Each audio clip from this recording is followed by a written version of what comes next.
just heard the news today.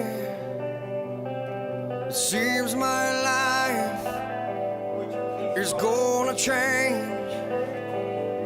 I close my eyes, begin to pray, then tears of joy stream down my face. With arms wide open under the sunlight, welcome to this place. I'll show you everything. With arms wide open, with arms wide open.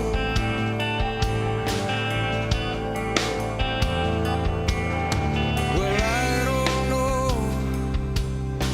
if I'm ready to be the man I have to be. I'll take a breath, I'll take her by my side. We're standing on, we've created life. With arms wide open under the sunlight, welcome to this place. I'll show you everything. With arms wide open, now everything has changed. I'll show you love, I'll show you everything. With arms wide open, with arms wide open. I'll show you everything. Oh yeah.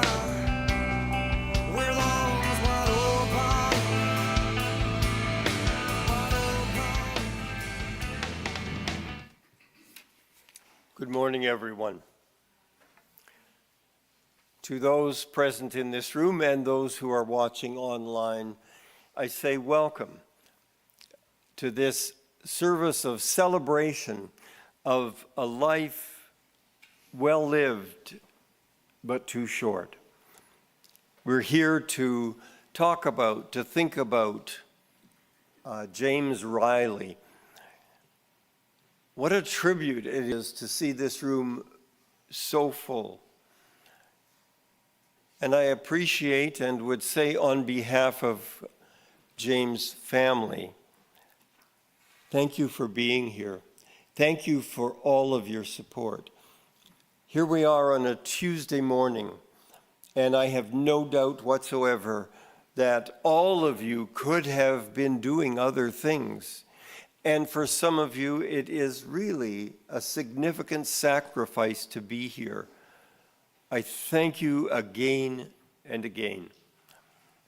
And I thank you too for the way that you will support James' family. This is not something that any of us wanted to be doing on Tuesday, July the 2nd. Absolutely not. But because of the circumstances and because of what has transpired, we're glad to be here. We're proud to be here. We're happy to be able to support his family and one another in what might be a difficult time.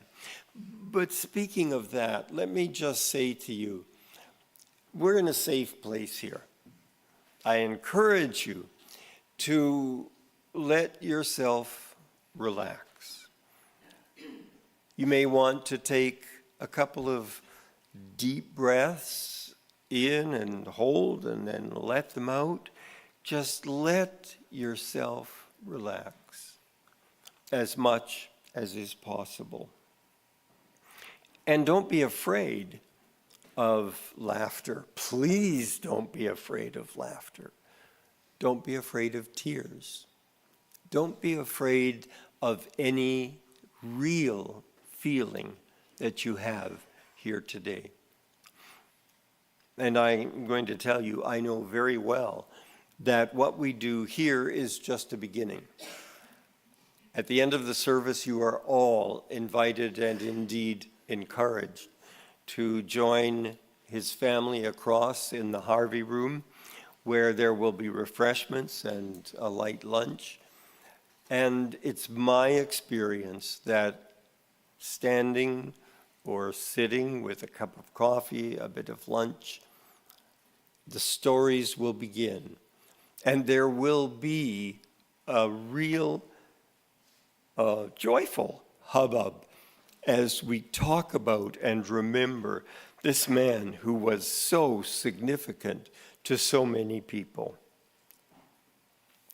There are a couple of announcements besides the reception, primarily that the family has not chosen a specific charity for you to donate to in his name, if that is your wish. However, any one of the several charities here in Moose Jaw that support mental health and addiction services, it would be wonderful if you would take time to make a donation in his name. The family will be advised, of course, of that. So, what's your particular memory? Who in the family are you here most to support and to comfort? If I was to go all around the room and ask that individually, I'd get such a diversity of answers. The one thing that unites us is James Riley.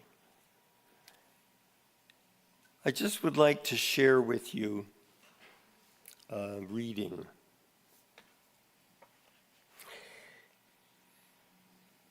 Actually, I've got two, and I'm still having trouble deciding which one will be best. Anthony Dowson wrote a poem called Remember Me. Speak of me as you have always done.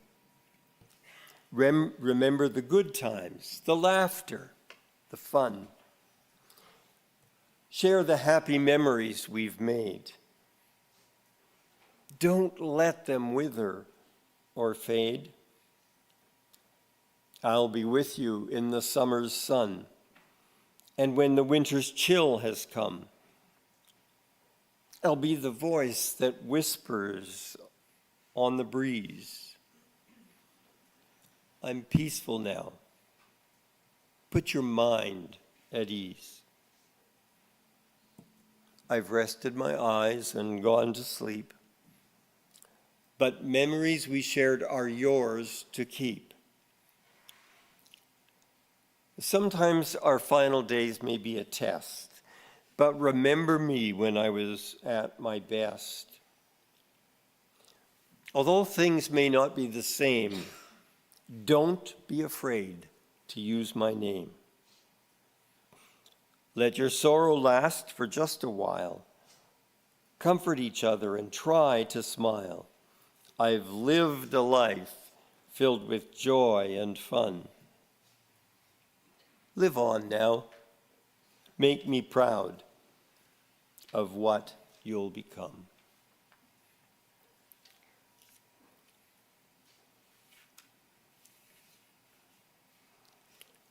I just said, if I went to each one of you, I'd get a myriad of answers to the question, what is special about James? Where do your memories take you? Well, of course, there isn't time for us to do that. There will be time in the other room, and I remind you of that. But it's his family who have for us the story of the real James Riley. And I'm going to ask his brother Ryan if he'll come to the podium and share with us his memories and his tribute.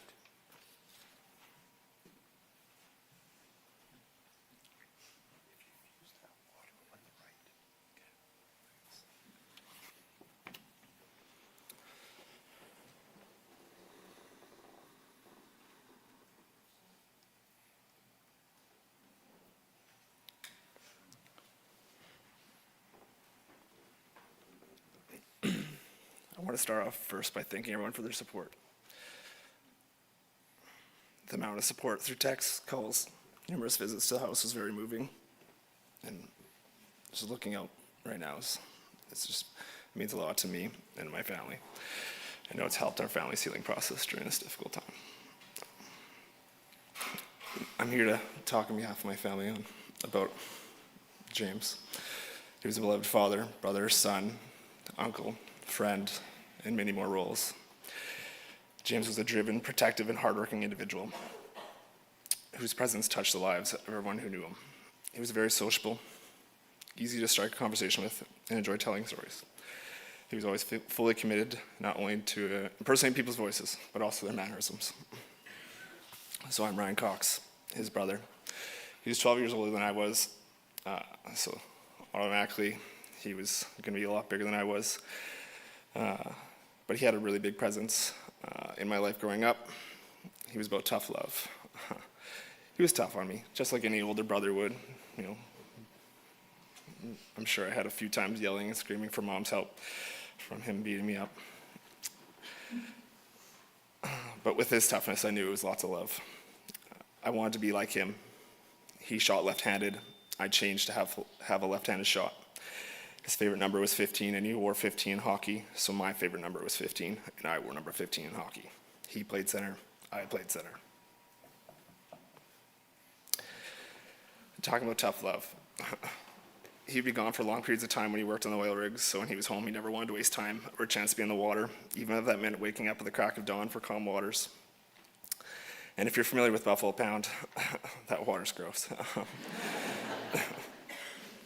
So I would have only been about 14 or 15, didn't have my driver's license, got me up early, headed out to that glass-filled green water, and obviously being nervous, driving around, ended up dropping in probably the worst green LJ imaginable. He didn't say much, but when I pulled the boat around, he said, "It's your turn." He got his revenge quickly as he sped through the same gross green sludge as fast as he could. My driving skills, I think, improved after that, as I knew I didn't want to mess up again. James was a protector. Growing up with our sister Jeanette, their bond was tight. They were only 9 months apart, both born in 1979. They looked the same. They were independent and adventurous, often finding their own way to baseball games and to the pool on their own, even if that meant going all the way across town on their bikes. They spent so much time at the pool, their blonde hair, their white blonde hair turned green from the chlorine in the water. James protected Jeanette. This started when they were young. Whether there was a storm in the middle of the night and she needed protection, he would allow her to come into his room and stay there, protect her. This protection continued as I grew up, whether it was on the playground at Prince Arthur or Musha's night scene at the bars. If someone was giving Jeanette a rough time, she'd say, "You do know who my brother is, right?" So after my mom met my dad, the family moved to South Hill. James and Jeanette ended up going to new elementary schools. James went to Westmount, Jeanette to Empire, because at the time Westmount only offered the grade below her grade. James really missed his friends on East End, but he made new friends at Westmount. Jeanette made new friends at Empire. So they ended up going to a movie theater together. This ended up being a very traumatic event as both friends didn't know who the other one was, and they got bugged about being boyfriend, girlfriend. So this is the last time they ever went to the movie theater together. James was driven. He was a gifted athlete, excelling in both baseball, hockey, football, track and field. He enjoyed playing sports from a young age. He was always outside, even if it was minus 30 degrees and he was alone, he'd be at the rink, honing his skills. He never had excuses. It didn't matter the weather, the size of his opponent. I think he really liked having the bigger the person, so he could hit him down right when he played fullback, because he liked playing that because he got to hit the other players and block for his best friend in high school, Travis Weiss. His talent and dedication led him to play on numerous provincial teams for baseball, hockey, football. James even held a city record for the 100-meter hurdles in town that stood until just 2 years ago. He was adventurous right from the get-go. But 2 days after graduation, James and Travis left for Victoria to play junior football. They had big dreams. The trip came to a rocky start after they had some car difficulties in Caronport, so they didn't really make it that far.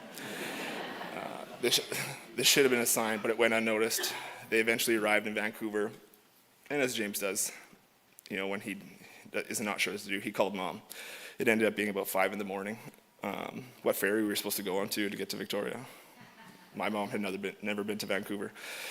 Internet's time was limited, so she said, "Thanks for the wake-up call, but good luck."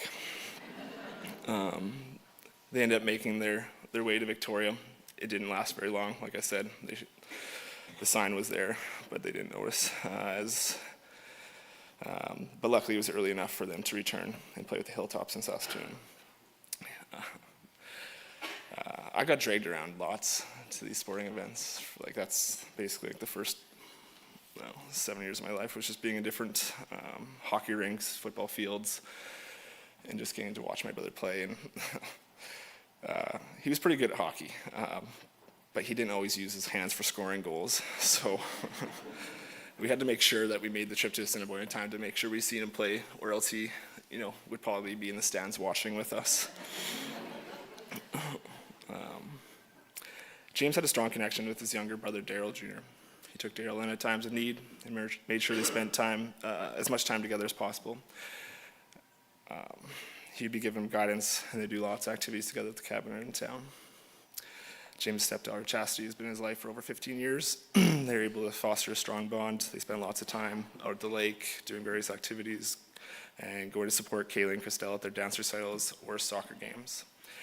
He consistently ensured that Chassity was part of her younger sister's lives, and he would really enjoy for that to continue.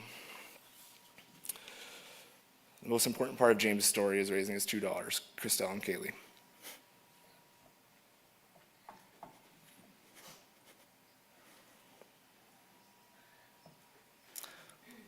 Their bond was built by staying active, being outside, and he enjoyed passing his love for sports on to them. Just like he was when he was younger, he made sure that the girls were busy. In winter, they spent their time at the indoor pool, whether it was Yara Center, skating, sledding, really anything to get them out of the house and being active. I know this past winter they spent lots of time going to Mission Ridge, and I think he was really proud of how much improvement they made, and would really enjoy if they could continue doing a lot of those activities.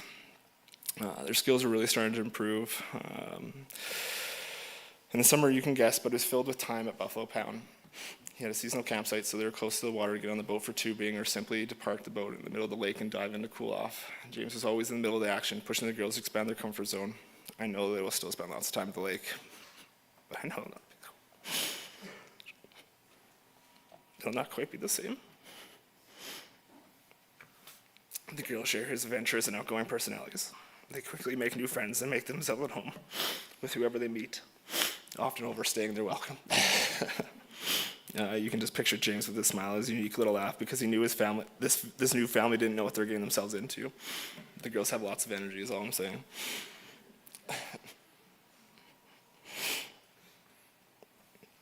James always worked at tough, physically demanding shift working jobs, whether it was being in northern Alberta on the oil rigs, working at XL Beef, working on CP Rail, and recently loading cars at Gibson Energy. He was a man of big dreams and aspirations. He worked hard. He played hard. He envisioned a life filled with big cabins, big boats, and big trucks. His distinctive blue Dodge truck and the roar of his diesel engine were unmistakable symbols of his larger-than-life personality. His work ethic was second to none. It didn't matter if it was in sports or at work. He wanted to be the best, or at least the very best version of himself. James was known for his selflessness and his big heart. He always put others ahead of himself, almost to a fault. His willingness to help, his generosity knew no boundaries. These characteristics were from our mother. Our mother is the best person you could ask for.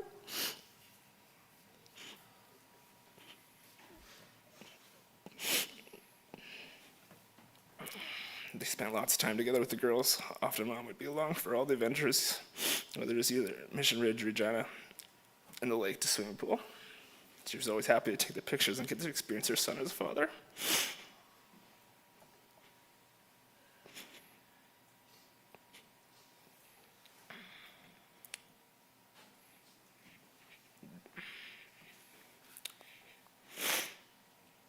James relied on our mom lots.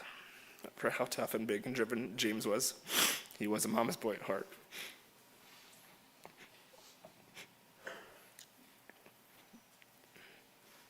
Our mom was his rock, and the first person he would go to when he needed help.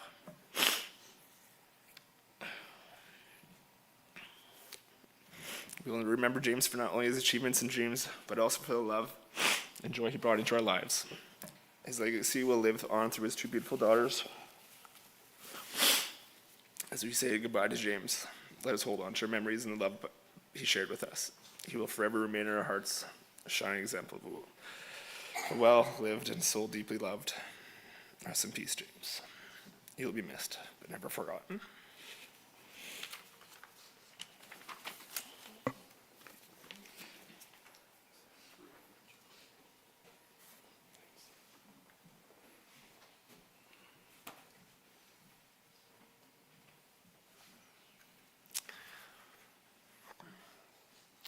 You're very quiet. I don't know how many of you have been in the position that Ryan was just in, to deliver a tribute to a person who is a part of your heart. For those of you who have done it or something similar, you know what that took to do. And now I'm going to ask you to do something which we rarely do at funerals, but I really think this is something we need to do. We need to tell Ryan he aced it. So would you join with me?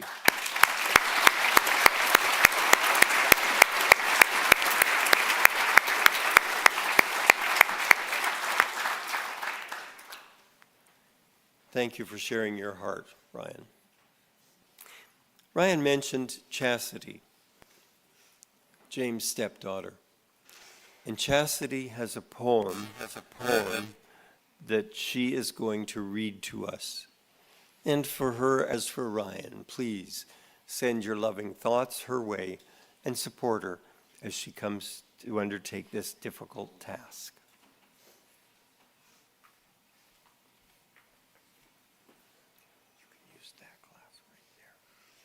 Thank you, sir. They say there is a reason, they say time will heal, but neither time nor reason can change the way I feel. I want to tell you something so there isn't any doubt. You're so wonderful to think of, but so hard to live without. If tears could build a stairway and memories a lane, I'd walk up to heaven and bring you back again. No farewell words were spoken, no time to say goodbye. You were gone before I knew it, and only God knows why. My heart still aches with sadness and secret tears flow. What it meant to love you, no one will ever know. Since you'll never be forgotten, I pledge to you this day, a hollow place in my heart is where you'll forever stay. Thank you, everybody.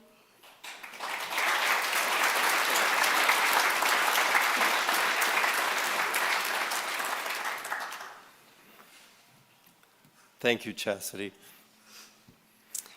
When we were talking just shortly before the service here began, I asked Chassity if she was going to be able to do it. And she said, yes. There was no doubt that she was going to offer this special tribute to a stepfather who was a father to her. And Chassity, we thank you. I have some other words to share with you. Jeanette has said some very moving things here. But first of all, she says, and I remind you, I'm reading her words. I want to thank everyone that has reached out to us at this very difficult time. It is so much appreciated.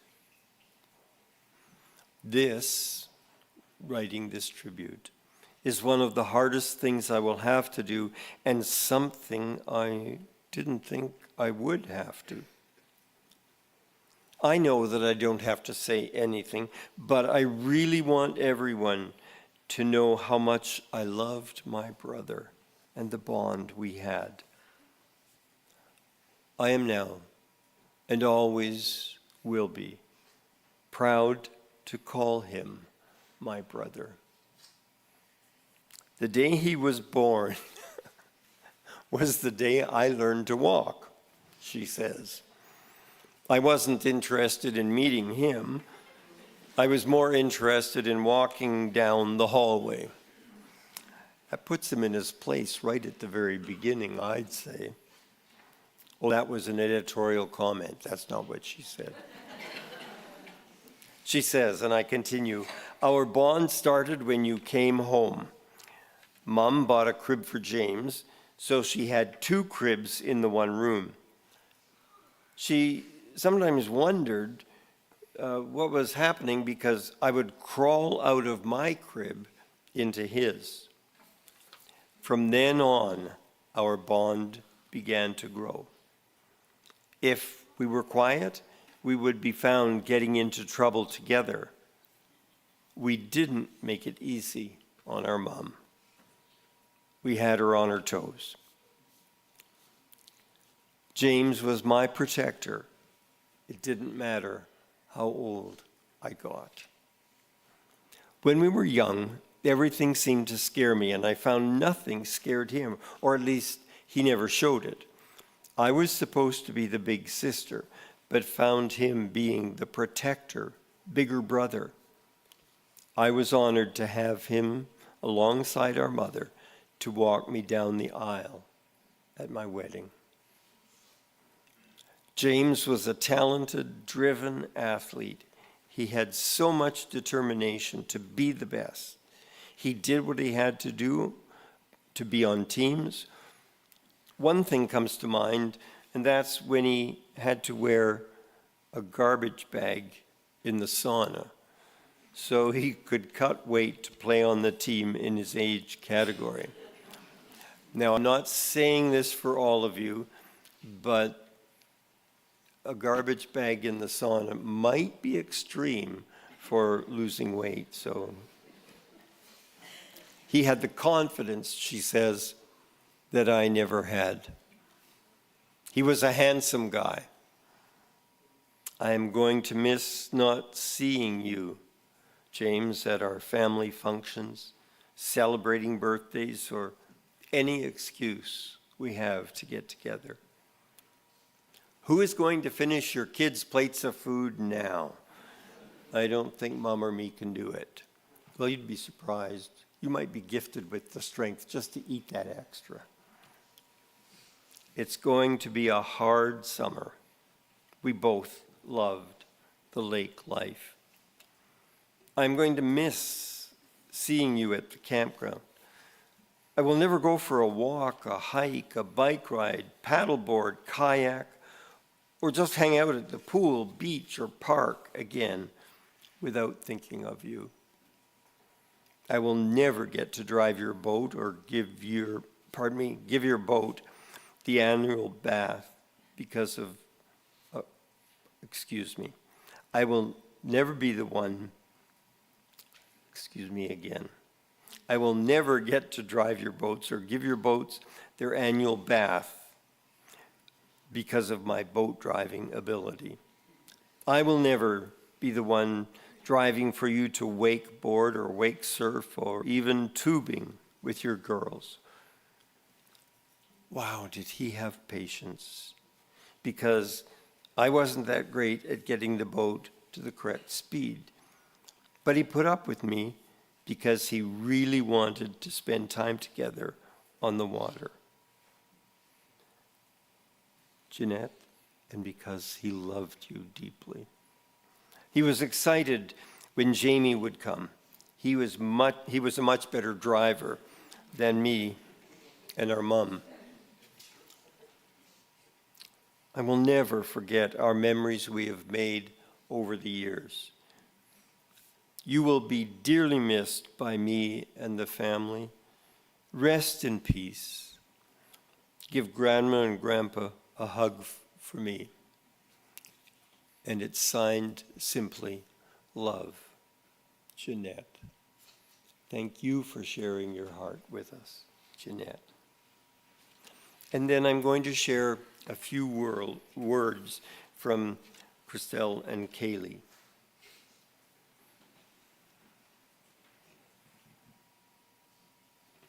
Dad, we were so lucky to have you as our dad. You spent so much time with us doing fun activities like swimming, tubing, boating, skating, snowboarding, sledding, camping, and so many more activities.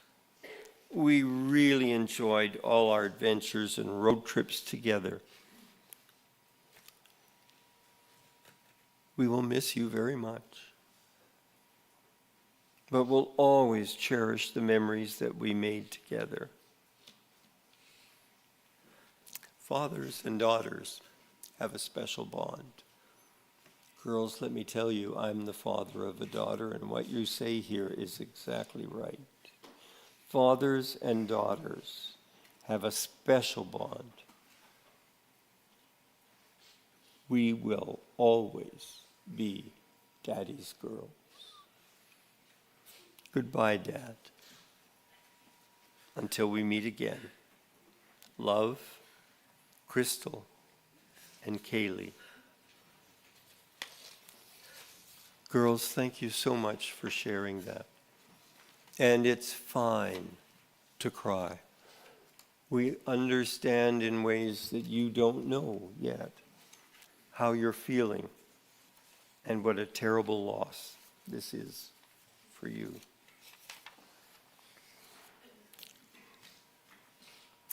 Now, if you're like me, having experienced all of what has just been said, I would think that you may be feeling just a little bit heavy.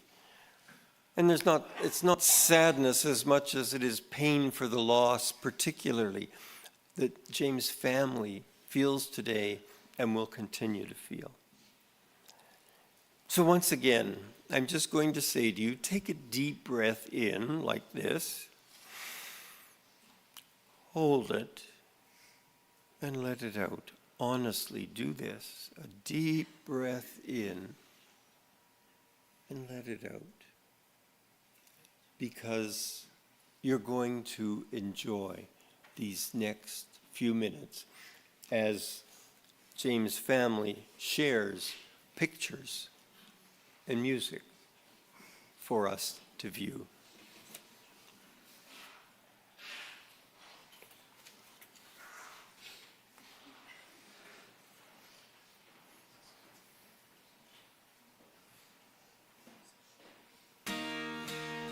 Look at this photograph. Every time I do, it makes me laugh. How did our eyes get so red? And what the hell is on Joey's head? This is where I grew up. I think the president would have fixed it up. I never knew we ever went without. The second floor is hot for sneaking out. And this is where I went to school. Most of the time had better things to do. Criminal record says I've broken twice.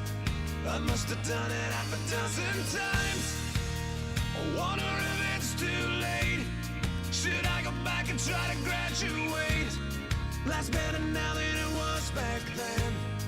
If I was them, I wouldn't let me in. Oh, God, every memory of looking out the back door. I have a photo album spread out on my bedroom floor. It's hard to say it, time to say it goodbye.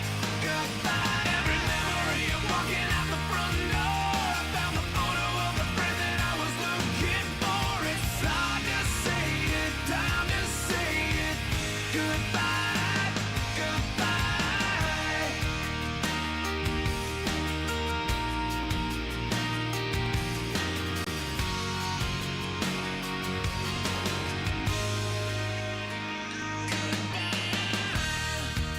Remember the old arcade? Blew every dollar that we ever made. The cops seen us hanging out. They say somebody went and burned it down. We used to listen to the radio and sing along with every song we know. We said someday we'd find out how it feels to sing to more than just the steering wheel. Then Kim's the first girl I kissed. I was so nervous that I nearly missed. She's had a couple of kids since then. I haven't seen her since God knows when. Oh, God. Every memory of looking out the back door. I have a photo album spread out on my bedroom floor. It's hard to say it, time to say it. Goodbye, goodbye. Every memory of walking out the front door. I found the photo of the friend that I was looking for. It's hard to say it, time to say it. Goodbye, goodbye.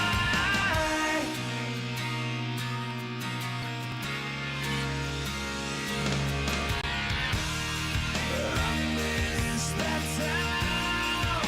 I miss the faces. You can't erase. You can't replace it. I miss it now. I can't believe it. So hard to stay. Too hard to leave it. I could relive those days. I know the one thing that would never change. Every memory of looking out the back door. I have a photo album spread out on my bedroom floor. It's hard to say it, time to say it. Goodbye, goodbye. Every memory of walking out the front door. I found the photo of the friend that I was looking for. It's hard to say it, time to say it. Goodbye, goodbye. Look at this photograph. Every time I do, it makes me laugh. Every time.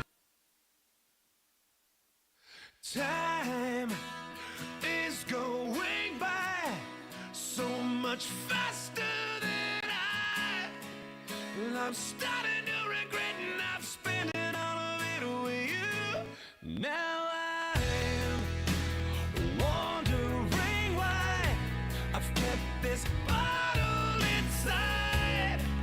So I'm starting to regret not selling all of it to you. So if I haven't yet, I've got to let you know you're never gonna be in love from this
much faster than I'm starting to regret not telling all of this to you.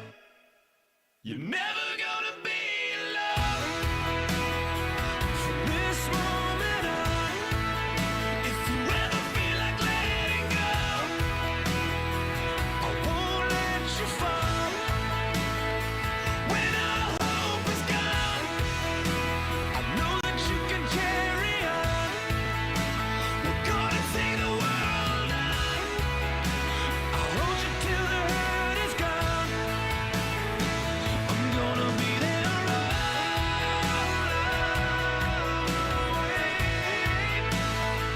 I won't be missing one more day.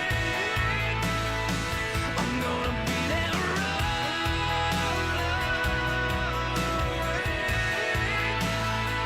I won't be missing one more day.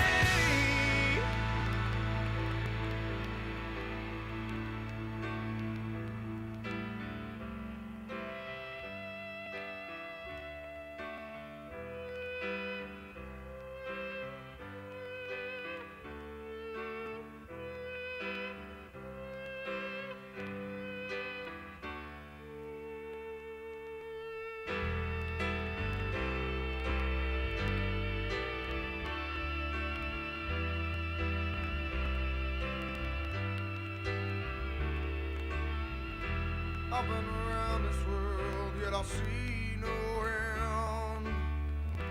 All shall fade to black again and again. This storm that's broken me, my only friend, yeah. In this river, all shall fade to black. In this river, ain't no coming back. In this river, all shall fade to black. Ain't no coming back.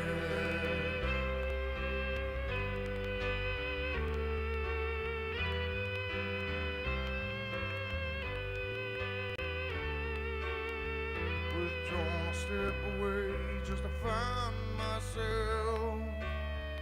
The door is closed again, the only one left.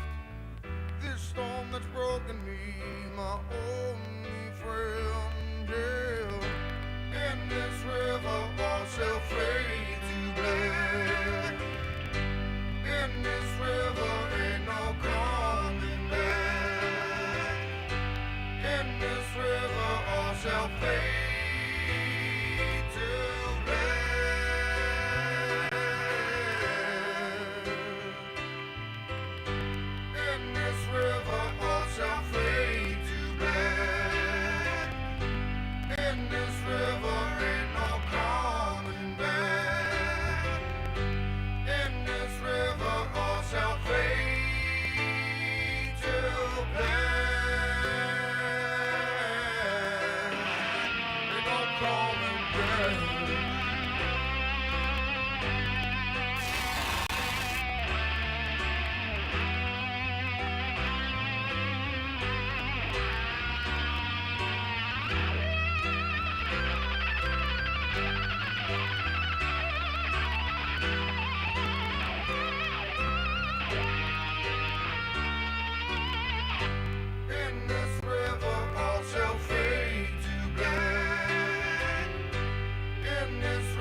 I've been around this world, yet I see no end. All shall fade to black again and again. This storm that's broken me, my only friend, yeah. In this river all shall fade to black. In this river ain't no coming back. In this river all shall fade to black. Ain't no coming back.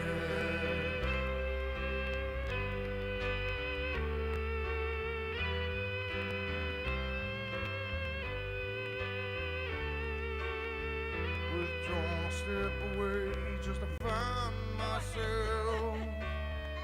The door is closed again, the only one left. This storm that's broken me, my only friend, yeah. In this river all shall fade to black. In this river ain't no coming back. In this river all shall fade to black.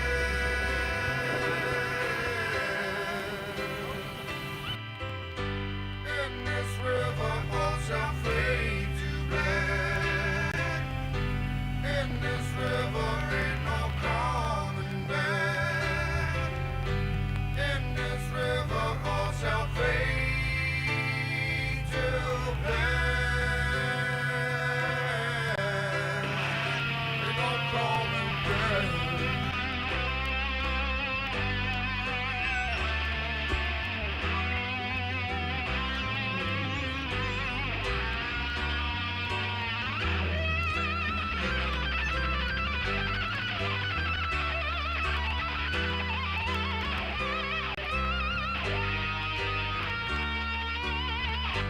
In this river all shall fade to black.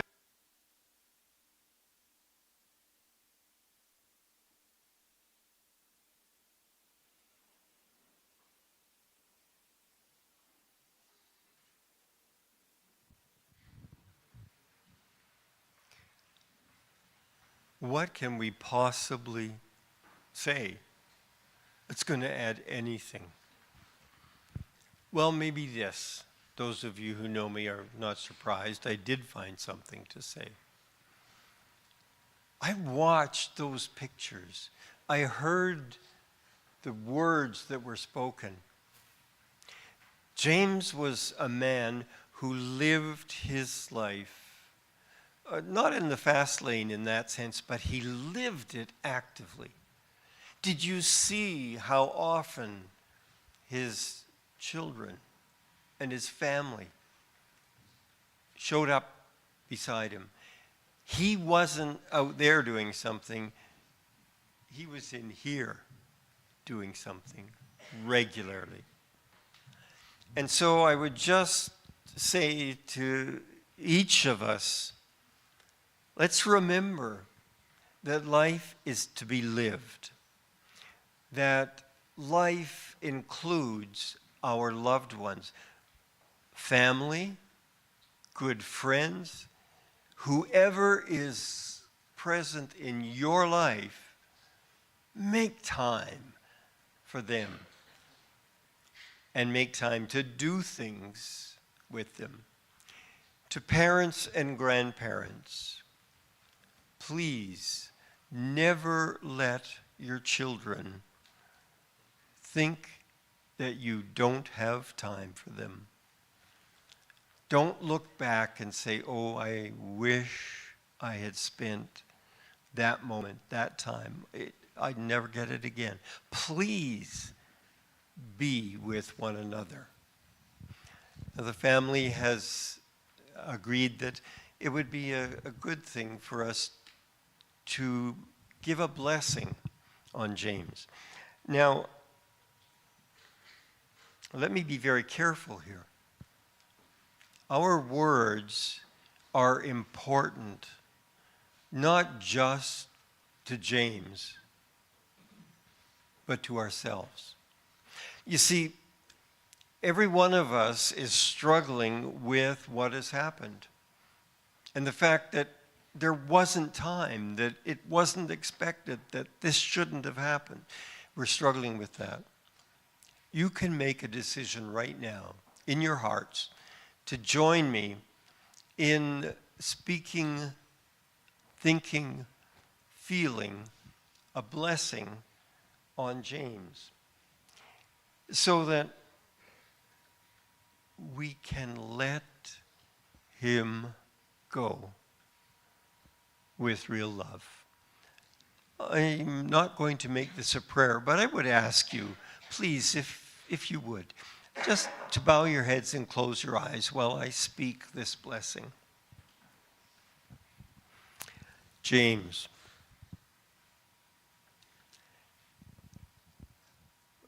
we've already said that this is a day none of us would have chosen. This is not something that we want to be doing today, except for this, that we can't let you go without letting you know that you go with our love. And that is very hard for us to say. But here we are. James, our wish for you is that you go in peace, but also that you go with joy and that you find right now a place of love and contentedness. If our lives on earth here made the difference, you, above so many, would deserve to be at peace, at rest, and joyful, because you have shared yourself so willingly for us, with us. Oh, we thank you for that. And James, we promise you that your children will not leave our hearts. We promise, as much as we can, to be there for them in every day that you cannot. And so now we just lift you. Our hands are shaky as we lift you up, ready to let you go into the hands of God. Thank you. And now for you. I pray that you'll go in peace, whatever the path your life takes, that you will go with joy in your heart, that you will go with an awareness of the people who need you, and that you too will find joy. I remind you that you're invited to share in a time of fellowship in the Harvey room immediately following this service. And now I would ask you all to stand, please.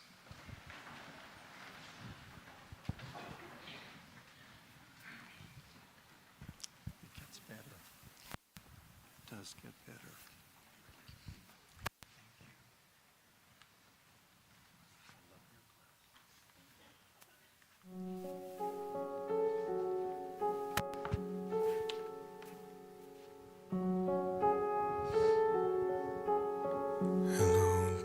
Yes, my old friend, I've come to talk with you again, because a vision softly creeping left its seeds while I was sleeping, and the vision that was planted in my brain still remains within the sound of silence. In restless dreams I walked alone, narrow streets of cobblestone, neath the halo of a street lamp.